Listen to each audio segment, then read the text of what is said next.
আসসালামু আলাইকুম। আমি আপনাদের ভালোবাসার হুজাইফা আব্দুল্লাহ তাওহীদ। আজ আমরা এসেছি আমাদের দৌলতপুর দাদার বাড়িতে।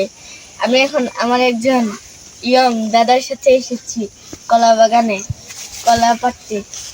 দাদা, আপনি যে কলা গাছ লাগিয়ে কেমন লাভবান হচ্ছেন? ইনশাল্লাহ নিজে খাইতে পারতেছি, এটাই বড় লাভবান। এগুলি কি আপনি পেরে পেরে তারপর বিক্রি করতে নিয়ে যান? অতিরিক্ত হলে অবশ্যই বিক্রি করি, না হয় নিজেরা খাই। এখন আমি দাদা ভাইয়ের সাথে একটু সহযোগিতা করছি, কলাটা পেরে দিচ্ছি। খাড়া করে খুব দাও। বাস বাস বাস, তোমার তুমি হয়েছে এখন।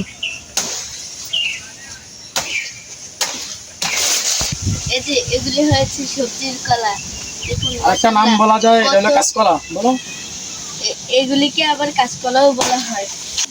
দৌলতপুর কলা বাগান থেকে আজকের জন্য এখানে বিদায় নিচ্ছি। আবার দেখা হবে অন্য কোনো ভিডিওতে, অন্য কোনো জায়গায়। ততক্ষণ আমাদের সঙ্গে থাকুন। আমাদের নতুন নতুন ভিডিও পেতে এটা হচ্ছে ইউটিউব চ্যানেলটি সাবস্ক্রাইব করুন এবং এটা হচ্ছে ফেসবুক পেজটি লাইক দিয়ে সঙ্গে থাকুন।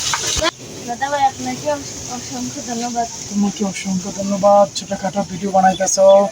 আমি দোয়া করি ভাইরাল হও। ভাইরাল নয়, আল্লাহ Okay. আমাকে মানুষ Bye bye. বানাই, সে দোয়া করবেন দাদা ভাই। Bye bye.